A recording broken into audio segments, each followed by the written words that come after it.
You have successfully joined the webcast. Please stand by. The meeting will begin shortly.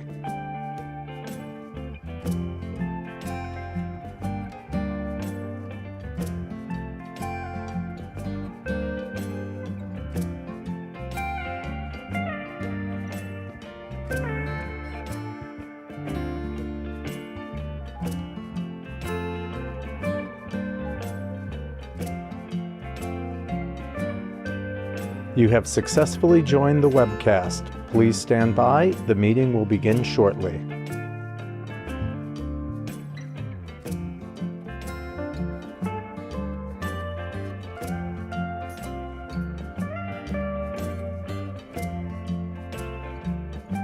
He's flying. Great. I can't hear him. Hey Debbie, am I kicking things off? I'm sorry? Am I kicking things off or? We really can't hear you, Kevin. I have the volume up to 50 on our right. end. Not sure. I can hear him fine, actually. That's weird. It's so funny, just in here we can't. Yeah.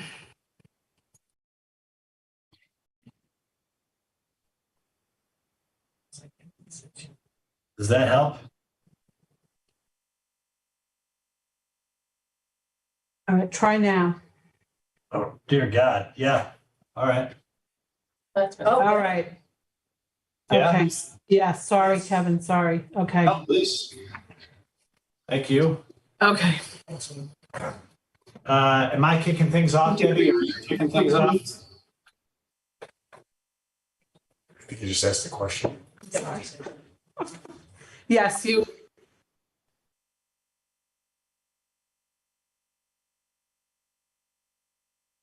Yeah. Let's get started. Good morning. I'm Kevin Eunice, COO with Empire State Development.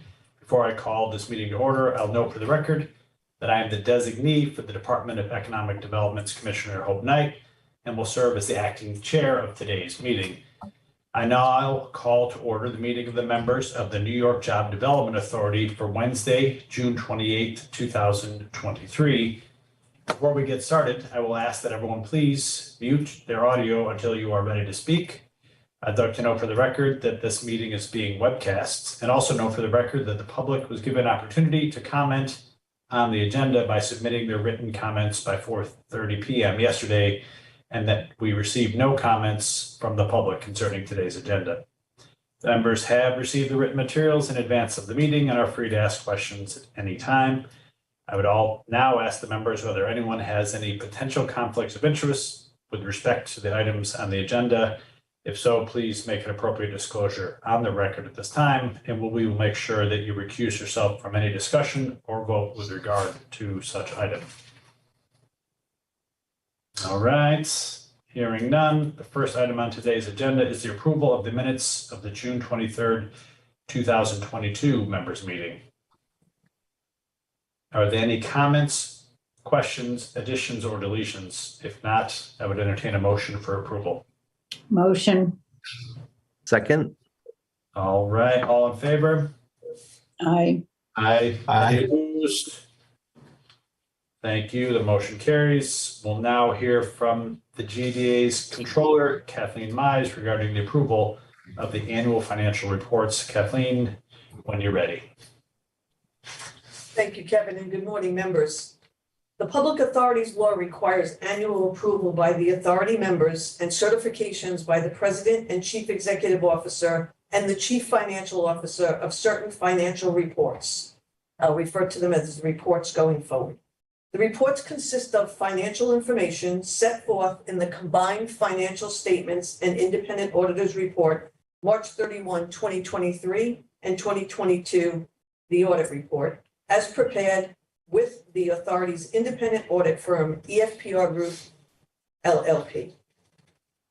The audit report for the fiscal year ended March 31, 2023 contains an unmodified, clean opinion reflecting that the combined financial statements present fairly, in all material respects, the financial position, results of operations, and cash flows of the authority. In addition, the independent auditor's report on internal control over financial reporting and on compliance, addressing whether control deficiencies or material weaknesses in internal control exist, did not identify any deficiencies that would be considered to be material weaknesses. The audit firm was able to obtain reasonable assurance that the authority's financial statements are free of material misstatement by performing tests of compliance with certain provisions of laws, regulations, contracts, and grant agreements, including the authority's investment guidelines and other matters. Non-compliance with any of these could have had a direct and material effect on the financial statements. Their testing revealed no instances of non-compliance or other matters that are required to be reported. Included in the materials presented is the complete audit report for the fiscal year ended March 31, 2023. The preparation of the audit report included 30% participation by MBE and WBE firms and 6% by an SDVOB firm. The audit report was presented to the audit committee earlier today and was accepted without comment. Douglas Zimmerman, a partner of JDA's audit firm EFPR Group, is also present, and we are happy to answer any questions that any of the members may have. Thank you. Right, thank you, Kathleen.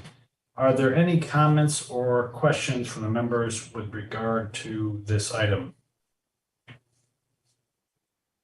As noted earlier, we do not have comments from the public with regard to this item. If there are no questions, I would entertain a motion for approval. Motion. Second. All in favor? Aye. Aye. Any opposed? Thank you. The motion carries. I would now like to call on Ray Salaberrios to present the next item on today's agenda, which relates to the re-examination of the JDA's mission statement and related performance measurements and acceptance of the performance measurement report for fiscal year 22-23.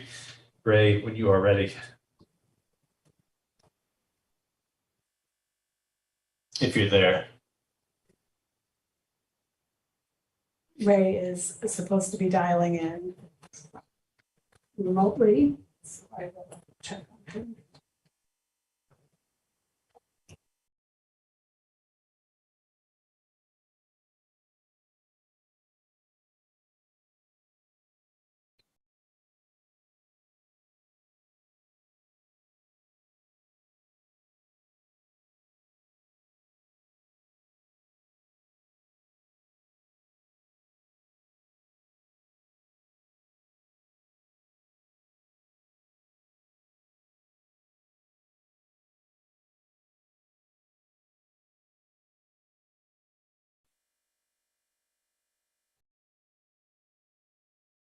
Kevin, if you want to go on to the next item. Hi, Debbie. This is Ray. Oh, Ray. Okay. Thanks, Ray. You're Okay. gonna present the item on the performance measurement report and the mission statement. Great. Thank you. Hi, everyone. Sorry for my delay. I'm in Syracuse at an MWB conference. So the operations and accomplishments, the mission report. So the New York Job Development Authority, as we know, spurs job growth and capital investment in New York State. We use the authority granted to us by leveraging state guarantee bonds to support low-interest loans to manufacturers and other targeted industries throughout New York State. The performance measures that we follow, and which are the following: annual number of transactions closed, the aggregate value of bonds issued, the number of jobs retained and created with each investment transaction, the amount of private capital investment leveraged, the number of transactions delinquent, the number of transactions in default, and finally, the number of transactions approved by the authority during the reporting period. as the Department of Economic Development, Commissioner Hope is the chair of the JDA board, and Empire State Development is the umbrella organization for the JDA Direct Loan Program, as we know, provides direct loans to growth of manufacturing and other eligible businesses within New York State. We assist in financing a portion of the cost of acquiring and renovating existing buildings, financing the construction of new buildings, and/or purchase machinery and equipment. Funds for the loans are derived from the sale of state guaranteed bonds and from the recycled loan payments. The highlights for fiscal year 2022-2023, the authority we tried our efforts to expand the authority's loan portfolio and increase awareness of the authority's products in the lending and business communities throughout the state. However, during this period, no new loans were approved during the fiscal year. However, in 2022, 3 JDA agriculture projects were approved for a total of $2,051,129 and will leverage $1,201,100 in private capital while retaining 260 jobs and creating an additional 9 jobs. The agriculture loan program was created in order to make loans to lenders providing financing to businesses that serve the agriculture industry and that will otherwise face difficulty in obtaining capital at a reasonable cost for establishing or expanding their enterprises and businesses. Thankfully, no transactions went into default during the fiscal year 2022-2023, and the authority issued no bonds during the same reporting period. Thank you. Take any questions there are any. Hey, Ray, thank you. Are there questions or comments from the members with regard to this item? I have one, and Ray, it's Emily. I was just wondering, are you seeing any interest going forward in the program? Oh, absolutely. Oh, absolutely. And when we get to the section of of our SSBCI report, I'll highlight a couple of projects that we're working on now. But there's definitely an uptick in activity, definitely. Oh, good. Okay, thank you. Yeah, that was my question too, Ray. In the context of a sort of higher interest environment, are we getting more interest from borrowers? Well, we are, and the good thing is that although, as we all know, interest rates are above what they normally are, but because we're financing some of these projects with the SSBCI money, I think we'll be able to lower the cost of capital for many of the borrowers that are now looking for loans. There's a lot of activity. I have at least 7 projects that I'm working on. I mean, they may not all come to the board, but it's, we're working through them, working with John Evan and the finance team and Tim Anderson to try to underwrite as many of them as we can. Cool. Any other questions or comments from the members with regard to this item?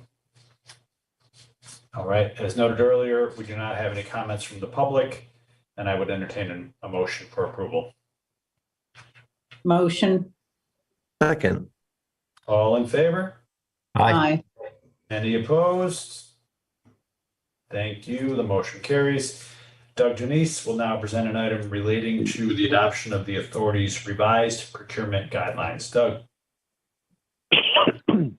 Thank you, Acting Chairman, and good morning, members. You're being asked to adopt revised guidelines for the use, awarding, monitoring, and reporting of procurement contracts for this year. Public Authorities Law requires the annual adoption of these guidelines, and the authority has annually adopted and updated revised guidelines which conform with the law.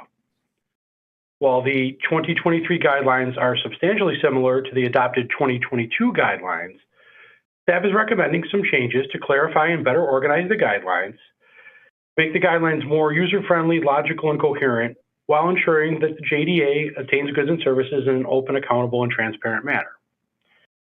Changes this year include permitting staff to use the federal general supply schedules to make purchases without competitive procurement, provided that staff determine that those purchases represent the best overall value to the JDA. Further clarifying both the bid submission process and opening procedures for bids and proposals that are received electronically that were adopted in last year's guidelines. Providing a link to the new RFQ template being adopted to assist staff in developing pre-qualified lists of vendors. Clarifying the invitation to bidders process and providing a link to the new standard ITB template. And updating and clarifying Section 8.4 relative to contractor and supplier diversity to make it more easily understood and utilized by staff. The 2023 guidelines, which were attached to your materials, incorporate these changes and are being proposed for adoption by the authority. Thank you. Cool, thanks, Doug. Any questions or comments from the members with regard to this item? All right, as noted earlier, we do not have any comments from the public, and I would entertain a motion for approval. Motion. Second. All right, all in favor? Aye. Aye. Any opposed? Thank you. The motion carries. And now back to Ray Salvaberios, who will present a final agenda item related to the State Small Business Credit Initiative Program. The item is presented for information only and no votes will be required. Hey, Ray, thank you. All right, thank you, Kevin. Folks, so New York State received $501 million in federal funds to start the State Small Business Credit Initiative Program.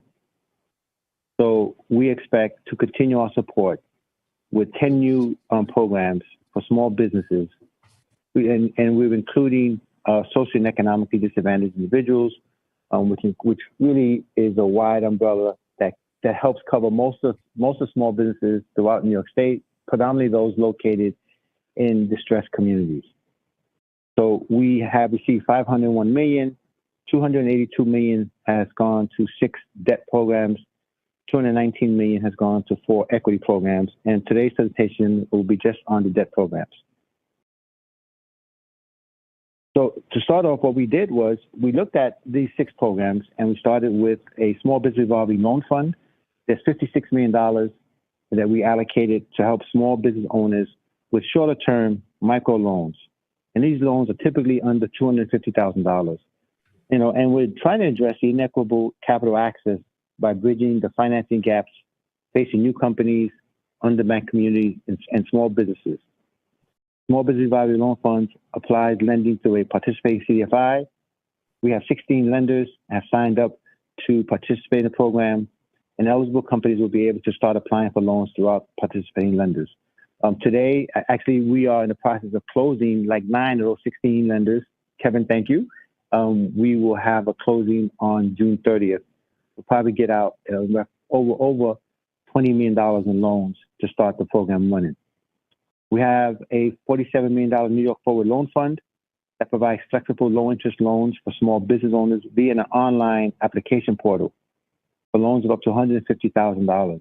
And how it works is eligible businesses can apply through an online application portal on the ESD website or directly through a website that we created for the program. We have $29 million that's been allocated to our Capital Access Program. And this will provide portfolio insurance for participating lenders. And this is designed to increase financing opportunities for New York State small business owners. If you are a small business owner, you have a FICO score probably less than 650, you're going to have a hard time getting credit. So what we did was created this Capital Access Program, which is the second rendition of it, so that lenders can have access to an insurance portfolio that helps them underwrite these loans and say yes, as opposed to just only saying no to these small business owners. We have about 15 lenders sign up.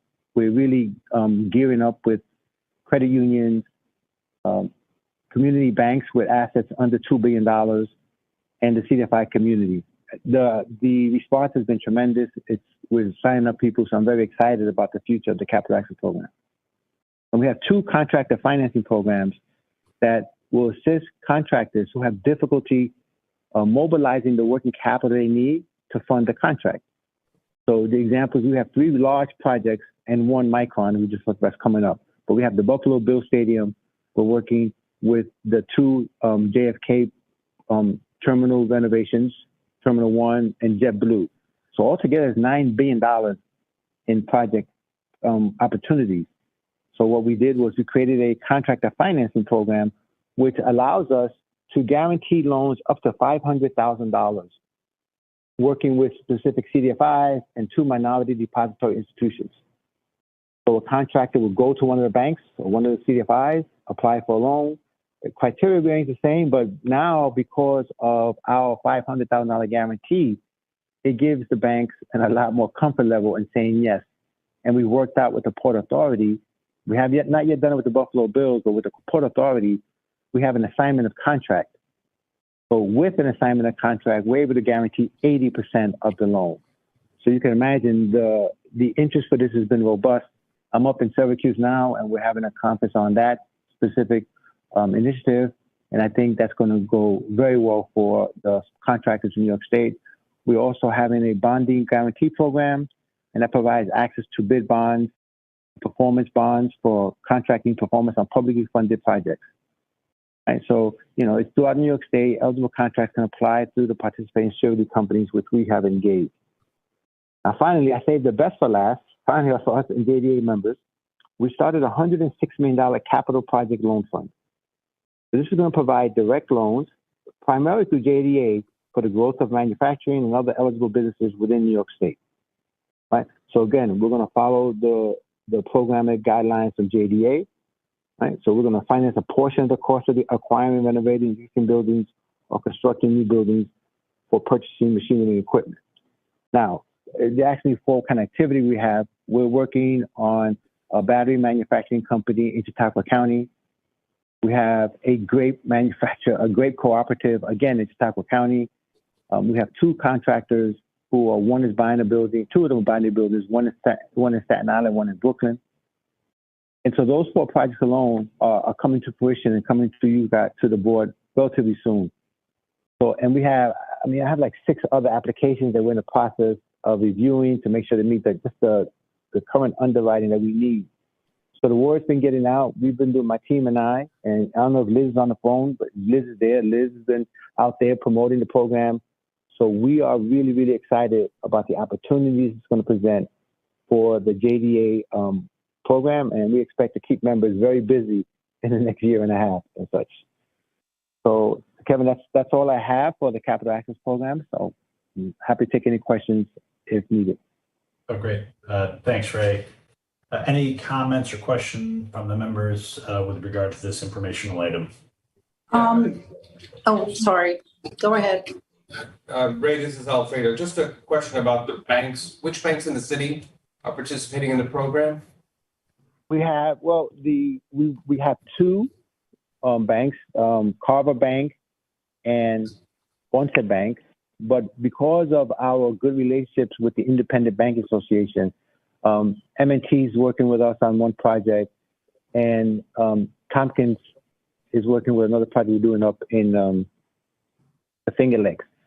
So we're working very closely with the Independent Banking Association to let them know that we have a project that mirrors the SBA 504, but is much more cost effective for their borrowers. And then we'll wrap it up in the link deposit program. So we are really actively, aggressively lowering the rate of capital for small businesses throughout the state. Just a quick small thing. I wanted to wait for your presentation to make sure. You may want to have the agenda adjusted to say credit initiative as opposed to imitative program.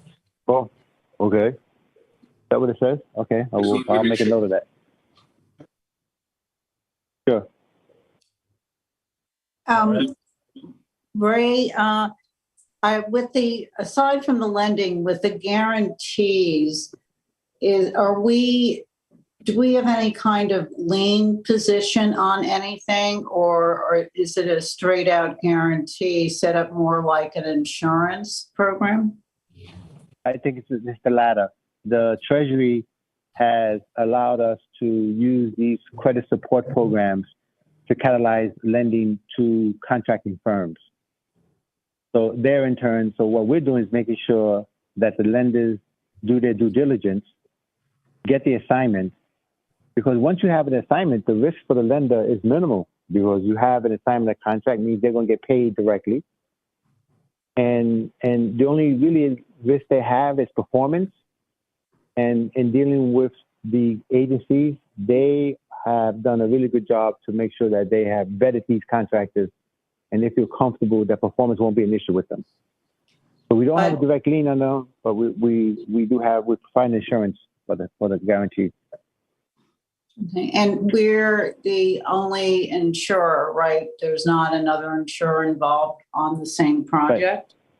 Right. We're the for our project. We are the only guarantor using the state small business credit initiative funds as a credit enhancement to facilitate credits to these contractors.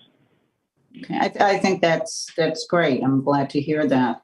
The other question I had was that I'm glad we're working with independent community banks. My only concern is that given, what we have seen with bank runs and all that, do we have a way of checking on how healthy these banks are and if any of them are at risk? Because, I don't think we'd want to get caught up if the bank actually fails. Well, we have really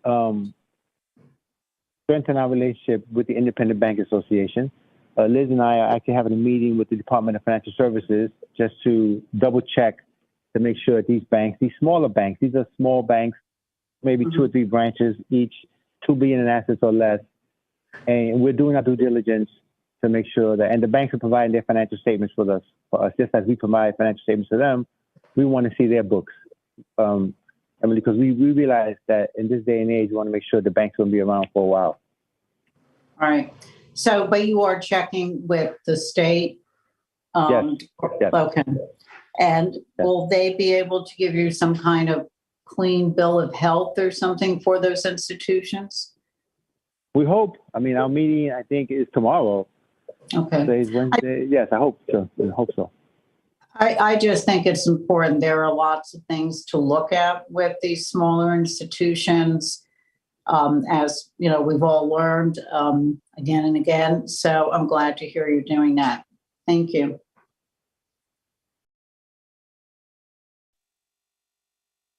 Thanks, Emily. Any other questions or comments from the directors? All right. Hey, Ray, I just want to give a shout out to Ray in particular, who, with Liz Luskin's support, really led the effort to secure this over $500 million in additional capital to support investments in small business. So Ray, congrats. Nice job with that. Thank you. And then, of course, there being no further business, I would entertain a motion to adjourn this meeting. Motion? Second. Right, all in favor? Aye. Any opposed? All right, thank you, directors, as always, for your participation and help. And we'll see you in hopefully the next couple months. Thank you. Thank you. Thank you. Aye. Take care.